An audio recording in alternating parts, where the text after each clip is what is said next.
Assalamualaikum warahmatullahi wabarakatuh. Jumpa lagi bersama saya Randy Niko Ramanda, jurnalis Banjarmasin Post di program Tribun Seri Suara Rakyat. Kali ini kita memasuki sesi terakhir dan nantinya beberapa pertanyaan dari teman-teman sobat atau sobat Bipos yang sudah masuk di 3 platform kami akan langsung kami tanyakan. Jadi langsung saja kita ke pertanyaan Bang Rizwandi. Ya. Saat ini ada pertanyaan dari akun Darwin 00. Ya. Strategi andalan Partai Gelora untuk memikat pemilih milenial dan generasi digital sekarang apa? Pertama, seperti saya katakan tadi, kita sudah mendeklar kita ada partai digital. Siap. Jadi membuat sebanyak mungkin model-model platform yang akrab dengan milenial, sehingga mereka nggak ada barrier dengan kita. Makanya indikatornya saya katakan tadi dari 700.000 itu mungkin suara lebih kan rekrutmen itu lewat platform digital. Siap. Tentu masih banyak yang harus kita perbaiki, tapi ini menunjukkan indikator bahwasanya relatif kita sudah mulai menyesuaikan betul dengan perubahan zaman, ya, serba digital ini. Contohnya seperti apa, Bang? Apakah podcast umpamanya atau acara-acara siaran langsung, pemberian giveaway umpamanya atau kayak gimana? Podcast misalnya. Siap. Kita punya Gelora TV. Baik. Itu ada podcast anak-anak muda. Ada yang dikelola oleh Bang Miing misalnya kan. Ada segmen perempuan yang dikelola oleh Bu Rati Sanggarwati. Ada segmen untuk kesehatan yang dikelola oleh Dr. Rina kalau saya tidak salah. Banyak gitu kan. Kemudian kalau untuk tema rutin setiap Rabu itu kita di Gelora TV ada tema rutin kayak dalam arti ILC-nya gitu ya. ILC-nya, Nah, itu membahas isu-isu aktual yang terjadi baik pada tingkat global maupun pada tingkat nasional. Baik. Narasumbernya dari berbagai sumber, dari berbagai pihak. Kita ingin memperkaya dari berbagai perbedaan sudut pandang. Baik. Sehingga dengan demikian pada saat yang sama melatih juga teman-teman kami di Gelora ini supaya terbiasa menajamkan cara pandangnya. Di sisi lain juga kita bisa menyampaikan dialognya yang sehat kepada publik. Baik, kita ketahui bahwa calon-calon yang duduk di DPRD nanti kan kalau dari segi umur kan dibilang mature ya. Sedangkan pemilih milenial ini kan level umurnya kan di 20 sampai 30. Tentu akan ada kesenjangan umur.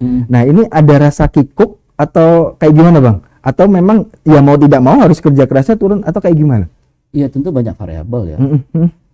Turun, kerja keras, berdialog, menyesuaikan dengan platform mereka, dengan kultur mereka. Dan jangan lupa, bacalek-bacalek kami itu juga ada 30% itu milenial di bawah 30 tahun. Wow, luar biasa. Berarti muda-muda dong ya? Yes. Orang-orang lama PKS atau enggak? Saya udah katakan udah lewat itu, nggak sampai 2%, nggak sampai 2% ya? Nggak sampai 2%. Siap. Ada yang direkrut, ada influencer atau YouTuber atau kayak gimana, Bang? Ada nggak itu? Kalau di pusat ada. Kalau di pusat ada ya? Nah, kalau di daerah ada yang bekerja di belakang layar. Oh, begitu. Ya. Baik, ini langsung ke pertanyaan selanjutnya dari Richman Guanteng. Ya. Bagaimana peluang pemain baru di 2024? Menurut Bang Rizwandi? Pertama ya, filosofinya kita nggak buat partai kalau kita tidak yakin dengan harapan kita. Siap. Satu. Yang kedua, kita memahami ini situasi dunia yang akan berubah dengan cepat. Jangankan gitu, kita Indonesia aja nih. Saya ambil contoh ya. Siap. Kalau misalnya subsidi ini dicabut nih 570 triliun, dampaknya apa? Ya. Ini dampaknya kan besar.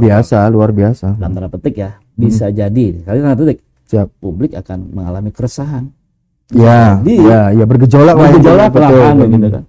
Sehingga otomatis ini peluang kepada pemain baru yang menawarkan harapan baru kepada publik gitu loh. Oke. Yang satu, yang kedua, kami membuat strategi kami ini tidak terkotak-kotak. Jadi tidak terpolarisasi, tidak main di level itu lagi. Tidak main di level itu. Kita perjuangkan semua. Islamnya kita perjuangkan, nasionalis kita perjuangkan, kesejahteraan yang diperjuangkan oleh teman-teman kiri kita perjuangkan. Sehingga nggak ada kikukan lah itu. Pada saat kita bicara tentang mandat ya, pembuka undang-undang dasar ya, bahwasanya penjajahan harus dihapuskan, maka kita lantang bicara tentang Palestina. Itu kanan gitu. Tapi pada saat yang sama kita juga nggak ada kesulitan bicara tentang isu kesejahteraan kepada para petani yang menjadi itu isu buat teman-teman kiri. Buat Gelora sudah selesai masalah. Luar biasa kalau boleh tepuk tangan. Baik, ini langsung saya ke pertanyaan selanjutnya saja, Bang. Stanislaus Seni ini akunnya. apa yang berbeda sebagai partai baru dan komitmennya apa untuk menyongsong pemilu 2024? Nah, yang berbeda adalah kita hilangkan pengkotakan. Itu tadi ya, polarisasi. Polarisasi sudah selesai. Jangan lagi kita terkotak-kotak. Kita akan berhadapi tantangan yang lebih besar, perubahan. Kita ini berada di ujung patahan sejarah ini kan. Yang saya katakan tadi, kalau istilahnya Pak Anies Mata, di patahan sejarah yang mungkin kita nggak tahu apa yang terjadi. Makanya peta geopolitik kan juga mulai tanda-tanda akan berubah. Kalau kita nggak antisipasi sebagai sebuah bangsa, kita akan jadi kembali pemain pinggiran. Begitu nih ceritanya kan. Iya, yang tadi itu. Yang tadi betul. Karena itu ide besar yang harus kita coba sampaikan kepada bangsa ini. Nah, Gelora insya Allah berusaha menjadi bagian yang terdepan bersama anak bangsa yang lain menyongsong perubahan-perubahan itu. Nah, itu yang kami tawarkan. Oke. Kalau kita ngomong pemain baru, selama ini kan ya banyak pandangan, baik itu dipandang sebelah mata ataupun kiprahnya kalau melihat orang-orangnya di belakang layarnya, ini bukan pemain sembarangan gitu, kuda hitam. Kalau melihat Bang Rizwandi posisinya seperti apa? Apakah memang ya kalau mau dianggap sebelah mata ya silakan, kalau mau anggap kuda hitam ya silakan. Kami akan fokus kayak gimana kalau menurut Bang Rizwandi? Ketika kita terjun dalam politik ya. Siap. Maka yang pertama kita siapkan adalah mental kita. Oh, itu oke. Ya kan? Siap. Mental tidak dianggap. Atau mental juga berlebihan. Enggak juga, biasa saja dalam politik itu. Oke. Karena tujuan kita politik itu kan ke publik, kemaslahatan publik kan. Ya kan? Ujung dari politik itu kan memberikan orang-orang kita untuk mengurus publik lewat lembaga yang namanya eksekutif maupun legislatif kan begitu. Betul. Ya kan? Betul. Sehingga dia harus bisa menjadi penjaga masyarakat ini. Ya.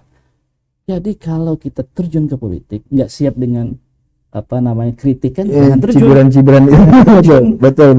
Itu harus kita siapkan. Biasa itu. Justru itu akan memperkuat kita, membiasakan. Termotivasi kita. Soal itu. Justru akan itu menjadi self koreksi buat kita. Alhamdulillah.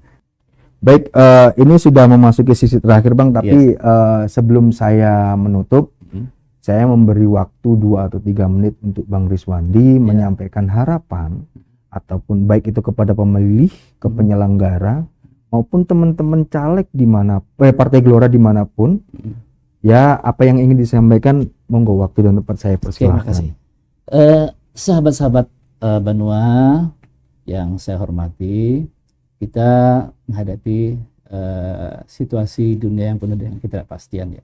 Kami dari Partai Gelora menawarkan ide tentang bagaimana kita menyiapkan ini menjadi pemain global nantinya, yang kita mulai dari menyiapkan kita pantas di Banua ini menjadi pemain besar di antara bangsa-bangsa yang lainnya. Nah, tentu kami sadar ya, kami partai politik baru, tapi kami membawa ide baru. Nah, ide baru ini yang kami tawarkan kepada sahabat-sahabat semua yang ada di Banua kita di Kalimantan Selatan. Mudah-mudahan kita semua menjelang pemilu ini menjaga situasi Kalimantan Selatan Banua kita tetap kondusif. Kita tentu biasalah namanya